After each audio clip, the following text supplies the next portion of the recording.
আমরা পুলিশের পাশাপাশি বাংলাদেশ জামাত ইসলাম রুখে দাঁড়াইছি, বাংলাদেশ জামাত ইসলাম রুখে দাঁড়াইছি, ইনশাআল্লাহ রুখে দাঁড়াবো। নারায়ণ তাকবীর, আল্লাহু আকবার। আসসালামু আলাইকুম ভাই। আগে ছাত্রলীগ পুলিশের সাথে মিশে হেফাজত এবং জামাতকে পিটাইতো, এখন শিবিরের লোকেরা পুলিশের সাথে মিশে সুন্নি লোকদেরকে, নিরীহ মানুষদেরকে পিটায়। এই যে প্রমাণ তো প্রথম ভিডিওতে দেখলেন, এখন দেখেন যে লোকটাকে দেখতেছেন এই লোকটা জামাত করে, জামাত ইসলামের লোক। এবং দেখেন যে এই লোকটা নিজে স্বীকারোক্তি দিচ্ছে সুন্নি নাম দিয়ে যারা বিশৃঙ্খলা করার চেষ্টা করছে, আসলে এরা সুন্নি না, প্রকৃত সুন্নি তো আমরাই সুন্নি, আমরা তো সুন্নি। আর তারা যে অভিযোগ করতেছে, তাদের অভিযোগ এবং পুরানো দিনের ছাত্রলীগের অভিযোগ সেম। সেটা হচ্ছে গিয়ে জামাত এবং হেফাজত যখন আন্দোলনে নামতো, ছাত্রলীগের লোকেরা রান্দাও লাঠিসোঁটা নিয়ে তারপরে পুলিশের সাথে নামতো, আর তারা বলতো যে তারা মিছিল মিটিং এর মধ্যে ভাঙচুর করছে, রাস্তায় আগুন দিছে, নাশকতা করছে। এই কারণে ছাত্রলীগের লোকেরাও জামাত এবং হেফাজতকে মারতো, এই অভিযোগটা তারা তুলতো।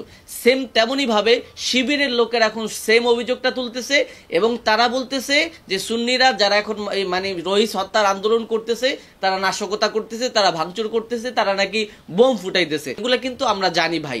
দেখেন আমার আফসোসের জায়গাটা কি জানেন, যে সুন্নিরা কিন্তু তাদের ব্যক্তিগত কোনো অধিকার আদায়ের লক্ষ্যে আন্দোলন করতেছে না। রহিস হত্যার বিচারের দাবিতে তারা এতদিন পর্যন্ত আন্দোলন করতেছে। এই আন্দোলনের সাথে জামাত বা হেফাজত সকল দলের মানুষরা একাত্মতা পোষণ করেছে।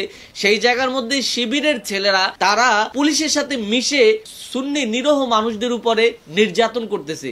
কি পরিমাণ নির্লজ্জ এবং কি পরিমাণ বেহায়া হলে মানুষ এই কাজ করে। শিবিরের ছেলেরা যে কাজগুলো করতেছে দেখেন, তাদের কিন্তু বোঝা উচিত ছিল সুন্নিরা কি দাবি নিয়ে মাঠে নামছে। এখানে কি তারা কোনো ব্যক্তিগত স্বার্থ উদ্ধারের জন্য মাঠে নামছে? এবং এখানে তো তারা দল কেন্দ্রিক, আকিদা কেন্দ্রিক কোনো বিষয় প্রচার করার জন্য মাঠে নামে নাই। আরে ভাই, বাংলাদেশে একজন যুবক মানুষকে পিটায়া হত্যা করে ফেললো, প্রশাসন কোন রকমের মামলা নেয় নাই। এই কাজটা যদি জামাতের কোনো লোকের উপর করা হতো, হেফাজতের কোনো লোকের উপর করা হতো, তাহলে কি শিবিরের লোকেরা পুলিশের সাথে মিশে এই কাজটা করতে পারতো না।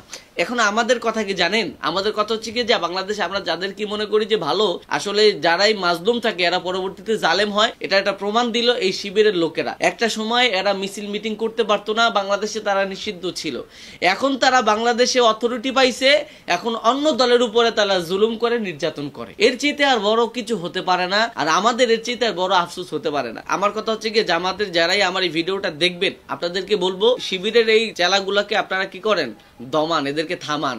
এরা কিন্তু আপনাদের বদনাম করতেছে। এবং বাংলাদেশে জামাতের যেটা সুনাম ছিল, মানুষ মনে করেছিল জামাত খুব ভালো দল, এটা ওটা। এখন কিন্তু বর্তমানে এই পর্যায়ে এসে জামাতের এই টাইপের কার্যক্রমের কারণে তারা কিন্তু মানুষের কাছে লাঞ্ছিত, মানুষ তাদেরকে অপছন্দ করা শুরু করে দিছে। এবং শিবিরের এই টাইপের ছেলেদের যে মানে কাজ কারবার, এরা যেগুলো যা করতেছে, আলেম ওলামা হোক সে সুন্নি, তারা মাঠে নামছে, তারা নাকি মাঠের মধ্যে বোম ফুটাইতেছে, তারা নাকি মানে অন্যায় অনাচার করতেছে। এগুলা কি মানা যায়? এই অভিযোগগুলা তো ছাত্রলীগের অভিযোগ। ছাত্রলীগের রূপ ধরছে শিবিরের ছেলেরা। এরা মানে ছাত্রলীগের খেলাফত পাইছে, সোজা কথা যেটা। এই কারণে আমি এটার তীব্র নিন্দা প্রতিবাদ জানাই। এবং শিবিরের ছেলেরা যে কাজ করেছে, অনেক জায়গার মধ্যে দেখা গেছে যে পুলিশের মানে ছদ্মবেশে, পুলিশের পোশাকে শিবিরের লোক অনেক জায়গায় দেখা গেছে। তো আমরা দাবি জানাবো বাংলাদেশে এই টাইপের বৈষম্য যেন দূর হয়। যদি এভাবেই দেশটা চলতে থাকে, যদি অন্যায় অনাচার মানে এভাবেই চলতে থাকে, তাহলে কিন্তু আমাদের দেওয়ালে পিঠ থেকে যাবে। এবং অন্তর্বর্তীকালীন সরকার সে সমালোচিত হচ্ছে, তার নিরপেক্ষতা নিয়ে মানুষ কিন্তু প্রশ্ন তুলছে। সুতরাং আমাদের বাংলাদেশে সকল দলের মানুষদের উপরই ন্যায় বিচার চালু হোক এবং সকলকেই এক চোখে দেখা হোক, কোন রকমের যেন কোনো বৈষম্য না থাকে। আমরা সে আহ্বান জানাই অন্তর্বর্তীকালীন সরকারকে।